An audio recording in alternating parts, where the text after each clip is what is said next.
Good morning. Good morning. Lindsay from Applied Mortgage here.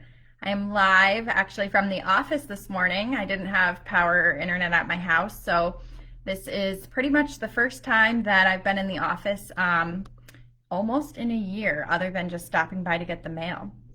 So it's interesting to be back in the office. So I'm the only one here, so that's why I don't have my mask on. But anyway, good morning, Lindsay again at Applied Mortgage. And last week on our live updates, we were just going over the beginning phases of planning for pre-approval. So we'll get back to that on Thursday. Last week we spoke about the types of financials you'd have to gather up and getting your credit check done. So take a peek back at those videos if you want to get updated on getting a pre-approval. But this morning, I just wanted to kind of give a general industry update because there's been quite a few changes that have happened in the last couple weeks.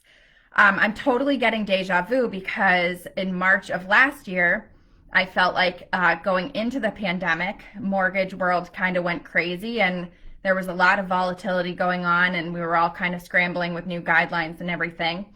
So now, as we're coming out of the pandemic, hopefully, fingers crossed, great news going on for the people, for the country, everybody getting vaccinated.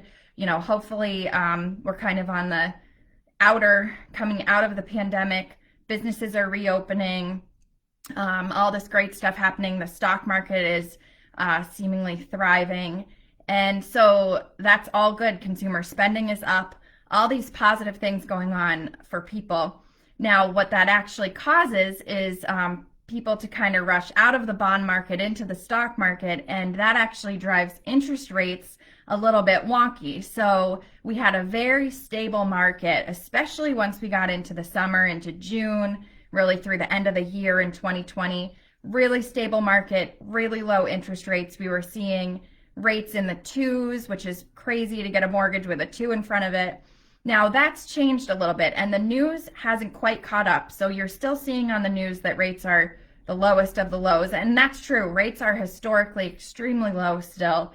But you're going to be more in the threes most likely rather than in the twos. So I wanted everyone to kind of be aware of that. Really historically low still for interest rates. Great time to buy, great time to refinance. But what's reported on the news right now, still seeing some twos in front of those interest rates, may not actually be the case. We all knew rates were going to go up this year at one point or another. Everyone kind of expected it to be on a little bit of a slower trajectory, but really in the last couple of weeks, it was just kind of all of a sudden this increase of about 0.5%. So why is this important? Well, if you're just starting to look for a house, really, it doesn't matter. You're never going to be at the lowest of the low. Rates are always going up and down, up and down, up and down. Historically, they are very low right now. So great time to buy. Your purchasing power is going to be much higher than it's been in the past.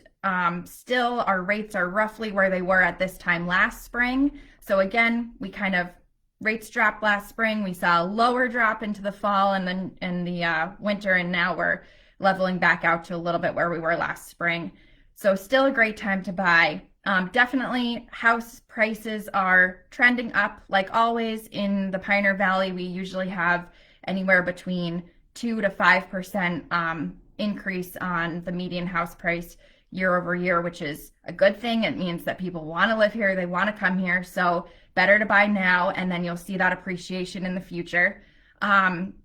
Still could make sense to refinance, especially if you have higher interest debt that you want to consolidate, or if you have any renovations that you want to do on your home.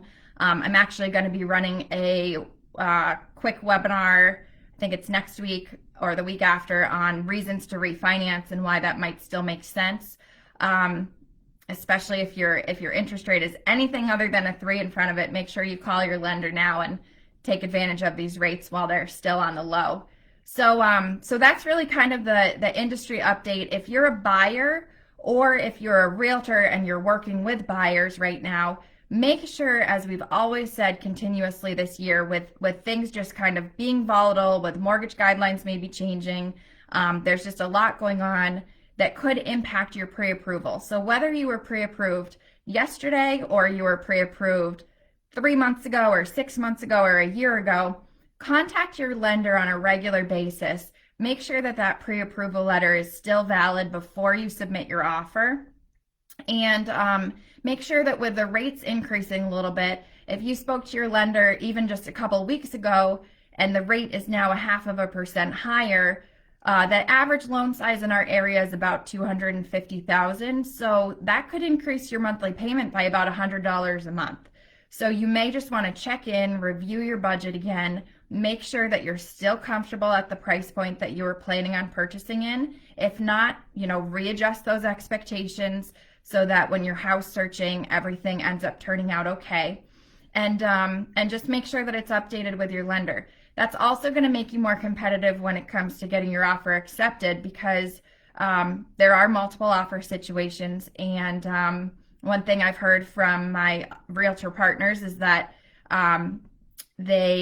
sellers want to see, and their realtors want to see, that the pre-approval letter is really up to date within the last week or so that you're making an offer on a house, because then the sellers are certain that that letter is still valid. So definitely great time to buy, still great time to refinance if you want to take advantage of these low rates while they're still here.